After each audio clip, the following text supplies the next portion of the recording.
বিসমিল্লাহির রহমানির রহিম।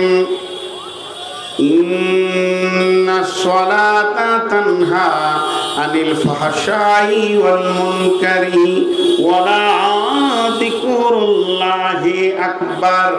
নিশ্চয়ই নামাজ হচ্ছে মুনকার এবং ফাহেশা থেকে রুকনে ওয়ালি এমন একটা জিনিস তোমাদেরকে দিয়েছি, আর এটাই হচ্ছে জিকরে আকবার। আকবার মানে বড়, যার পরে আর কোনো বড় নাই। যেমন আল্লাহকে আমরা বলি আকবার, আল্লাহর নামের টাইটেলে আমরা বলি আকবার। আল্লাহু আকবার, আল্লাহ মানে আল্লাহ, হু মানে ওই আল্লাহ, আল্লাহু মানে ওই আল্লাহ, আকবার বড়, ওরা আল্লাহ এতটাই বড়, ওর পরে আর কোন বড় জিনিস নাই। সেই আকবার টাইটেলটা আল্লাহ নামাজের সঙ্গে জুড়ে দিয়ে বলছেন ওয়ালা জিকুরুল্লাহি আকবার। এর থেকে বড় জিকির আর হতে পারে না। পৃথিবীতে যত জিকির আছে, পশ্চিম দিকে মুখ করে বসে যান, উঁচুর হালাতে বসে যান, আসরের নামাজ পড়ে বসে যান, সুবহানাল্লাহ আলহামদুলিল্লাহ বলতে বলতে মাগরিব করে দেন, কিংবা ইশার নামাজে বসে গিয়ে তাহাজ্জুদ পর্যন্ত চালিয়ে দেন। যতগুলো জিকির আমরা বলবো, যতগুলি শব্দ আমরা ব্যবহার করব, আল্লাহ তাবারাক ওয়া তাআলা বলছেন এগুলো সমস্তগুলো জিকির, কিন্তু সব থেকে বড় জিকির হলো নামাজ।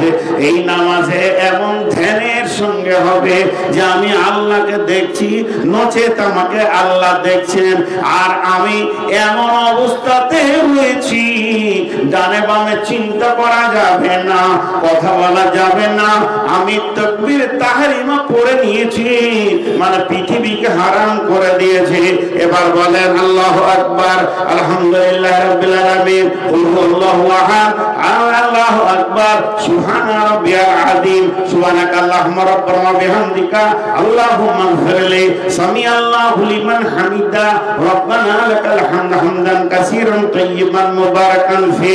আল্লাহু আকবার, আল্লাহু আকবার, আল্লাহু আকবার।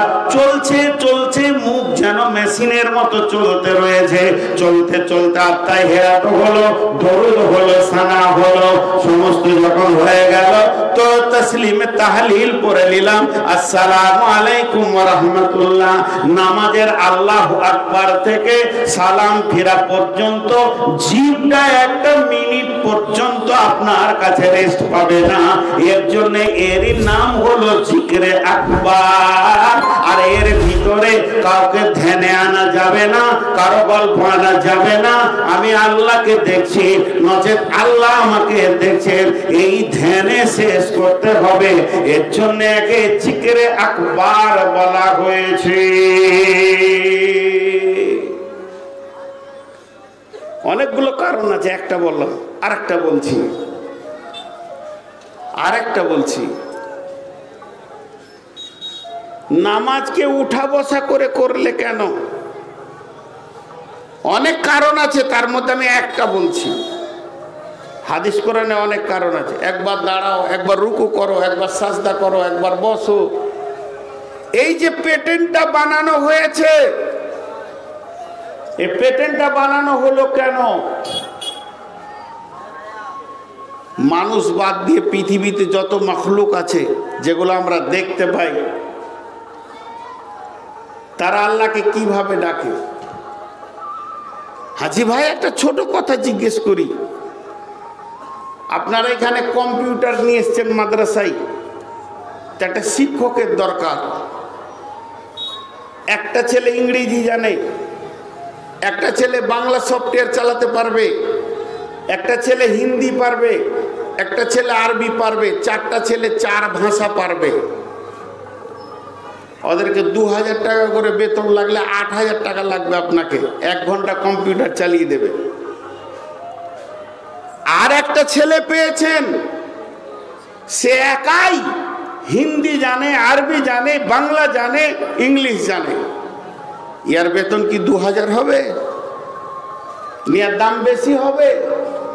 বলেন, ইয়ার দাম বেশি হবে না কম হবে? বেশি হবে। ওকে খুশি করে মাদ্রাসা কমিটি বলবে তুই 7,000 লে, 9,000 লে, একটাকে খেতে দিব, থাকতে দিব, এতগুলো কাজ পাবো। ভাইরা আমার, একজন মুফাসসির বলেন সারা পৃথিবীর যত গাছপালা আছে এরা দাঁড়িয়ে দাঁড়িয়ে আল্লাহকে ডাকে। যত চতুষ্পরা প্রাণী আছে তারা রুকুর হালাতে আল্লাহকে ডাকে। যত বুকে হাঁটা প্রাণী আছে তারা সাজদার হালাতে আল্লাহকে ডাকে। যত পাহাড় পর্বত উঁচু জায়গা রয়েছে এরা রুকুর হালাতে আল্লাহকে ডাকে। তাহলে 18,000 মাখলুকাত, হাদিস কোরআনে কোনো দলিল নাই, তাও বোঝানোর জন্য বলছি। যদি তাই হয় 17,999 মাখলুকাত যত রকম করে আল্লাহকে ডাকে, যত ভাবে আল্লাহকে ডাকে, শুধু মানুষ একায়ত ভাবে ডাকে। এর জন্য আল্লাহ এদের সম্মান বাড়িয়েছেন, আশরাফুল মাখলুকাত করেছেন। তাই আল্লাহ তাবারাক ওয়া তাআলা যে আয়াতটা সূরা আল ইমরানে বলেছেন এটা নামাজের সঙ্গে সালাতের সঙ্গে অ্যাপ্রোপ্রিয়েট হয়ে যাবে। আল্লাযীনা ইয়াযকুরুনাল্লাহা কিয়ামান ওয়া কুউদান ওয়া আলা জুনুবিহিম, তোমার যতগুলি হালাত রয়েছে, দাঁড়িয়ে থাকা, বসে থাকা, শুয়ে থাকা বলা হয়েছে, কিন্তু বন্ধুরে সমস্ত হালাতগুলো নামাজের ভিতরে রয়েছে। তাই আমার আল্লাহ বলছেন ইন্নাস সালাতা তানহা আনিল ফাহশাই ওয়াল মুনকারি। আবার এটাও বলা যাবে ইন্নাস সালাতা যিকরুল্লাহি আকবার, নিশ্চয়ই নামাজ হচ্ছে সব থেকে বড় জিকির, আল্লাহকে স্মরণ করার প্রসেস।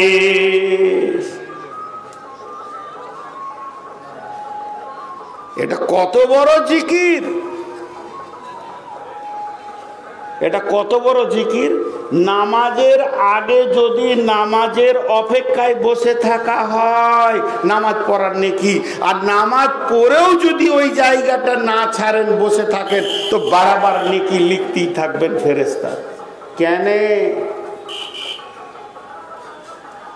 নামাজকে আফজালুল জিহাদ বলা হয়েছে, মিরাজুল মুমিন বলা হয়েছে।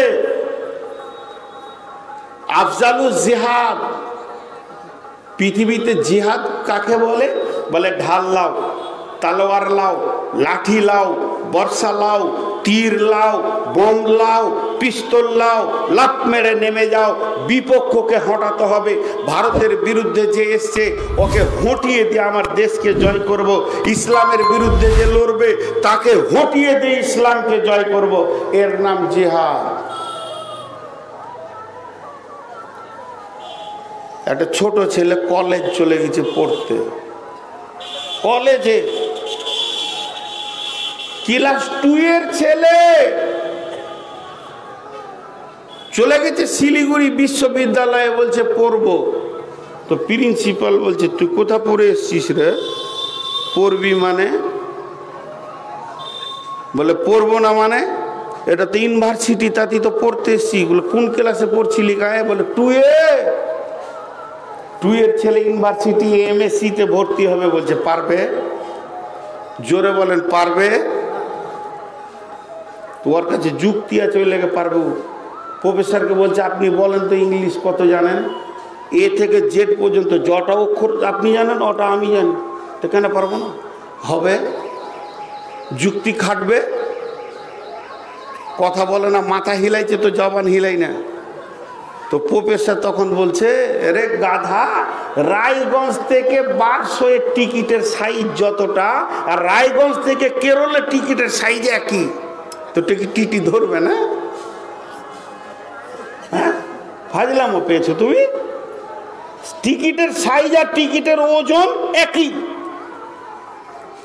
ভিতরে যে কি নাম্বার মারা আছে তোকে টিটিতে ধরবে। কিন্তু বুঝে না, বলছে এই কটা অক্ষর জেনে নিচ্ছি তা পড়বো। হয় না, একটা স্তর দিয়ে ওকে একটা জায়গায় দিয়ে আগাতে হবে। অক্ষর জেনে নিলে তুমি পণ্ডিত তা নয়। আমরা ওইটাকেই পণ্ডিতই ভেবে নিছি। কিন্তু না, হুঁশিয়ার, তুমি সাবধানতা অবলম্বন করো।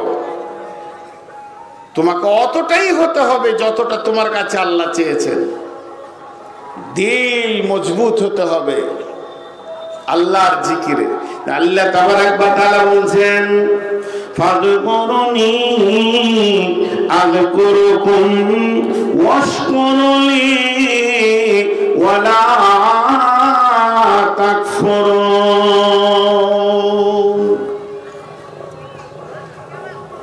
ওই উদাহরণটা কেন দিলাম? জিহাদের 4টা স্তর, জিহাদের 4টা।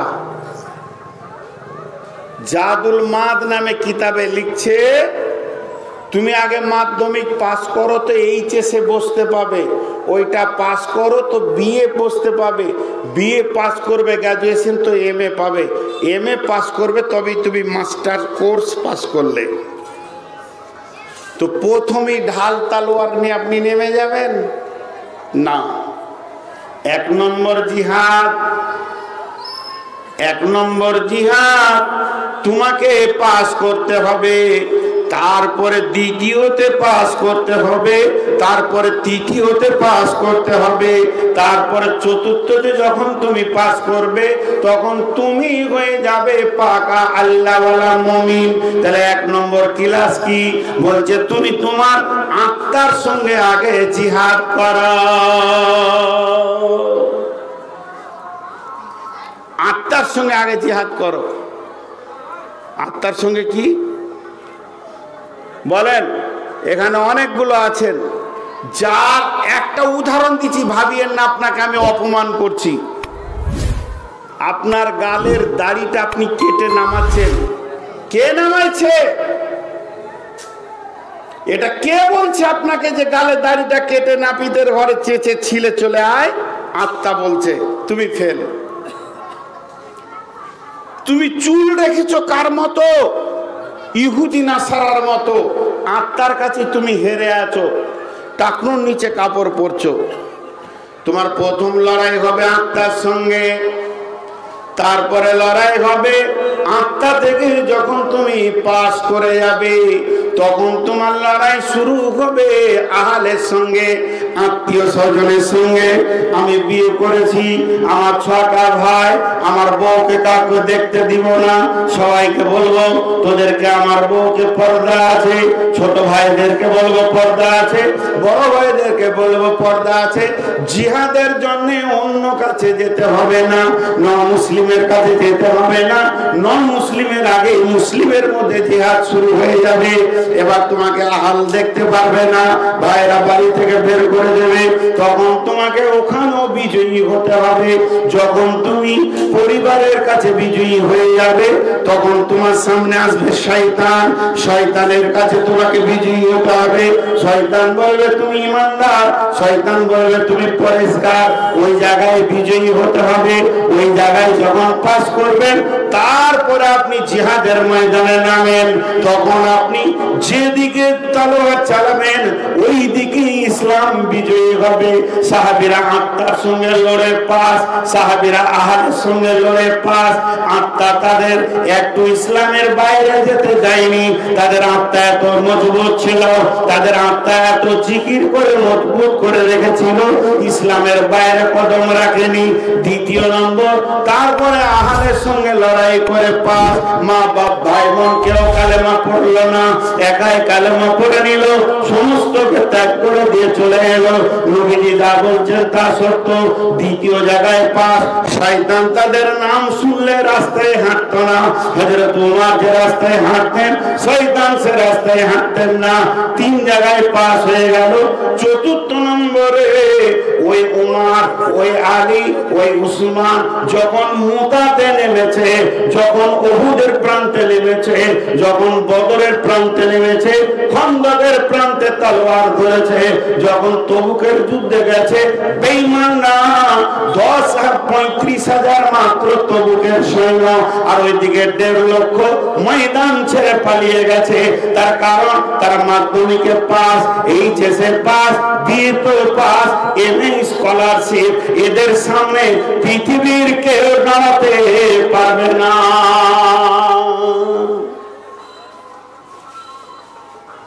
মুখে দাড়িটি রাখতে পারছে না, ও মাধ্যমিকই ফেল। আল্লাহ বলছে তোর জন্য বড় জিহাদ হচ্ছে নামাজটা। পৃথিবীতে এত বড় জিহাদ আর নাই। কেন? খালি একবার কাতারে দাঁড়ান, দুটো দুই দিকে দৌড়বে, দুটো দুই দিকে দৌড়বে। জি, আমাকে তুলে আছাড় মারার নাম বীর লয়, টেবিলটাকে ধরে ছুঁড়ে দেওয়ার নাম বীর লয়, বক্সটাকে ধরে 200 গজ ছুঁড়ে ফেলে দেওয়ার নাম বীর লয়। যদি তুমি বীর মাস্তান হও, নামাজের কাতারে দাঁড়াও আর তোমার মনটাকে ওখানে খিঁচে রেখে দাও কাতারে, তাহলে তুমি বীর। এর থেকে বড় জিহাদ আর হয় না।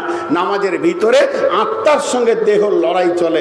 একবার পালালো আবার আই, আবার পালালো আবার আই, আবার পালাচ্ছে আবার আই। তুই যাবি কোথা? তোকে আল্লাহকে সাজদা করতে হবে, আত্মাকে এনে হাজির করতে হবে, মনকে ঠিক রাখতে হবে। এখানেই বীরত্বের পরিচয় পাওয়া যাবে। এটা বড় জিকির, এটা বড় স্মরণ। এর থেকে বড় স্মরণ আর বড় জিকির বলে কিছু নেই। এর জন্য আল্লাহ বলেছেন ওয়ালা জিকরুল্লাহ আকবার। এরপর আল্লাহ বলছেন ফাযকুরুনি আযকুরুকুম ওয়াশকুরুনি ওয়ালা তাকফুরুন।